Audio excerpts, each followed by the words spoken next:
বোন, দে, তুই আমার কাছে দে। তোর কষ্ট যে আমার আর সহ্য হয় না রে বোন। তুই যা ভাই, যা এখান থেকে, মা দেখলে খুব বকবে।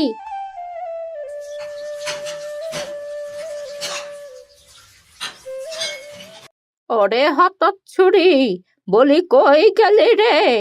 ওই পোড়ামুখী, শিগগির আমায় পানি দে। এই রে, দিদা ডাকছে, যাই আমি। থাক থাক, তুই দাঁড়া, আমি যাচ্ছি আপু। তুই কাজ কর, নয়তো মা আবার বকবেন।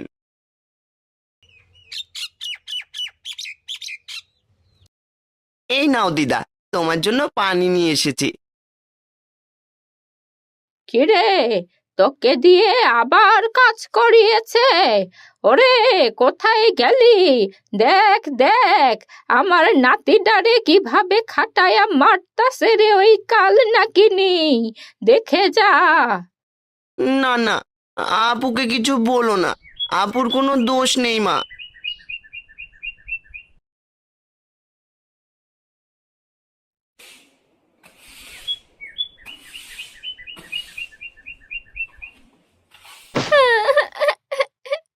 আমার ভীষণ ব্যথা লাগছে মা, ছাড়ো ছাড়ো, আমি সব কাজ করছি তো। আমার খুব লাগছে, ছাড়ো মা, আমাকে ছেড়ে দাও। আপুর কোনো দোষ নেই, তুমি ওকে মারছো কেন?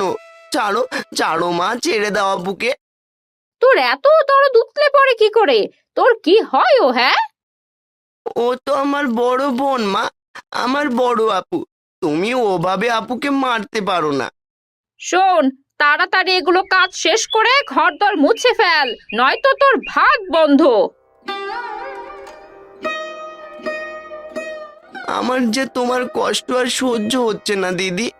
তুমি আমার জন্য এখন মার খেলে, আমাকে মাফ করে দিও। আজ বাবা বেঁচে থাকলে তোমার এত কষ্ট হতো না। যা ভাই, মা আবার দেখলে তোকেও বকবে।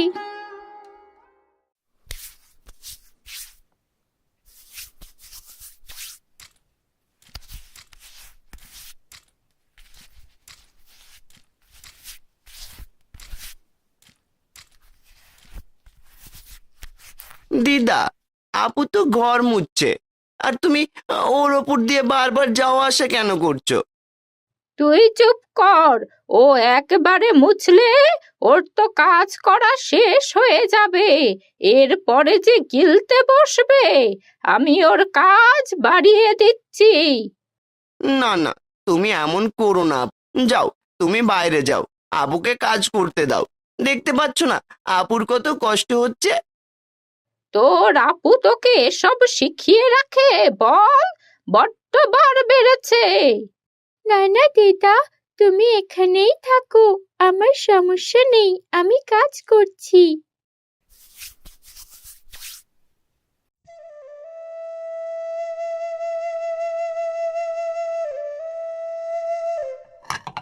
নে ধর, গিলে উদ্ধার কর। সারাদিন শুধু কাজে ফাঁকি আর গেলার সময় হাড়ি হাড়ি। তোর মা বাপ কেন যে তোকে নিয়ে গেল না? এই হাত কাটা আপদকে আমার ঘাড়ে কেন যে রেখে গেল? বের করে দে, ওকে বের করে দে। তোকে কতবার বলেছি ওকে বাড়ি থেকে বের করে দে। হাত কাটা কোনো কাজেই আসে না, খালি খালি অন্ন ধ্বংস।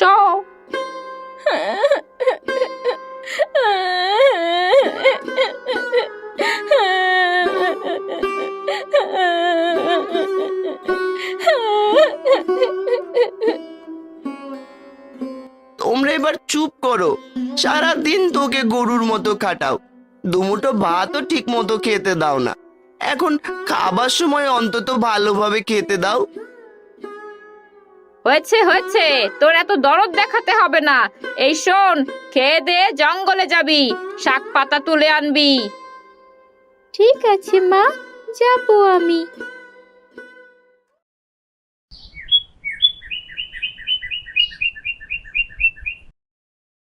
আপু, আমিও তোর সাথে জঙ্গলে যাব। না না ভাই, তোর যেতে হবে না, মা আবার তোকে বকবে, আমাকেও মারবে। থাক, সমস্যা নেই।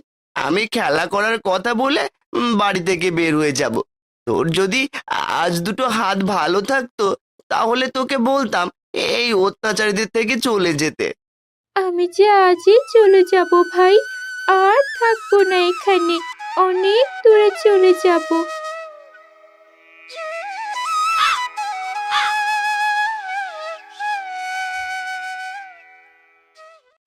আমি আর বাড়িতে ফিরে যাব না। সৃষ্টিকর্তা আমার ভাগ্যে যা লিখেছে তাই হবে। দেখি ভাগ্য কোথায় নিয়ে যায় আমায়। মা, আপু কোথায় গেল? আপুকে তো দেখছি না। জঙ্গলে গেছে। তোর আপুর কাছে এত কি? হ্যাঁ, সারাদিন আপু আপু করিস। ও কি তোর নিজের বোন নাকি? সৎ বোন হয়, সৎ বোন। ও আমাদের কেউ না, মনে রাখবি। এতবার জঙ্গলে যায়, এ কাজ করে ও কাজ করে, কোনোভাবে মরেও না। আজ জঙ্গলে গেছে, যেন কালে কেটে মরে আপদ বিদেয় হয়। আপুর যদি কখনো কিছু হয় তবে আমিও এ বাড়িতে থাকবো না।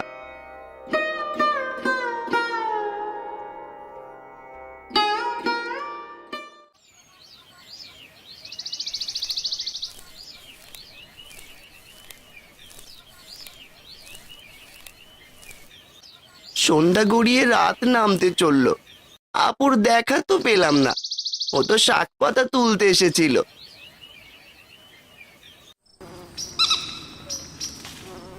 সন্ধ্যা গড়িয়ে রাত নামতে চললো, আপুর দেখা তো পেলাম না। ও তো শাক পাতা তুলতে এসেছিল। কোথায় গেল? এই রাতে আমি এখন কোথায় পাবো আপুকে? আপুকে না পেলে আমিও বাড়ি ফিরবো না।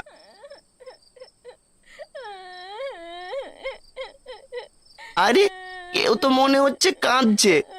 এটা তো আপুর কান্নার আওয়াজ। কিরে রাজু, তুই কেন এসেছিস এখানে? আমি আর বাড়িতে ফিরবো না, তুই চলে যা ভাই। তাহলে তুমি কোথায় যাবে? কি করবে? চলো, বাড়িতে চলো। ওরা আমাকে মেরে ফেলবে, আমি বাড়িতে ফিরবো না। আমি আর সহ্য করতে পারছি না রে ভাই। আমিও তোমার সাথে থাকবো, বাড়িতে ফিরবো না আপু। না না, কি বলছিস তুই? যা, তুই বাড়িতে যা। তুই আমার সাথে কেন থাকবি? না না আপু, আমি তোমার সাথেই থাকবো, বাড়িতে আর ফিরবো না। চলো, আমরা জঙ্গলে কোথাও ঘর বানিয়ে থাকি। ঘর বানাতে যে অনেক পরিশ্রমের দরকার ভাই, সাথে অনেক জিনিসেরও দরকার, যেটা আমাদের কাছে নেই। জঙ্গলের ভেতরে একটা সাধুর আশ্রম আছে, চল আমরা তার আশ্রমে যাই। কিন্তু সাধু বাবা কি আমাদের থাকতে দেবেন? কেন দেবে না? সাধু বাবা খুব ভালো মানুষ। এর আগেও ওনার সাথে আমার কয়েকবার দেখা হয়েছে। তাহলে চলো, আজ থেকে আমরা জঙ্গলে কাজ করব আর সাধু বাবার কাছে থাকবো। ওদের মতো মানুষ নামের মুখোশধারীদের কাছে আর ফিরবো না। এরপর তারা দুই ভাই বোন একত্রে সেই সাধু বাবার আশ্রমে যায়। রিমা সাধু বাবাকে সব কথা খুলে বলে। ঠিক আছে মা, আজ থেকে তোমরা দুই ভাই বোন আমার কাছেই থেকো। আমি তোমাদের আমার নিজের সন্তানের মতো দেখে রাখবো। সাধুর কথা শুনে তারা দুই ভাই বোন খুব খুশি হয়। এরপর থেকে তারা সাধু বাবার আশ্রমে থাকতে শুরু করে।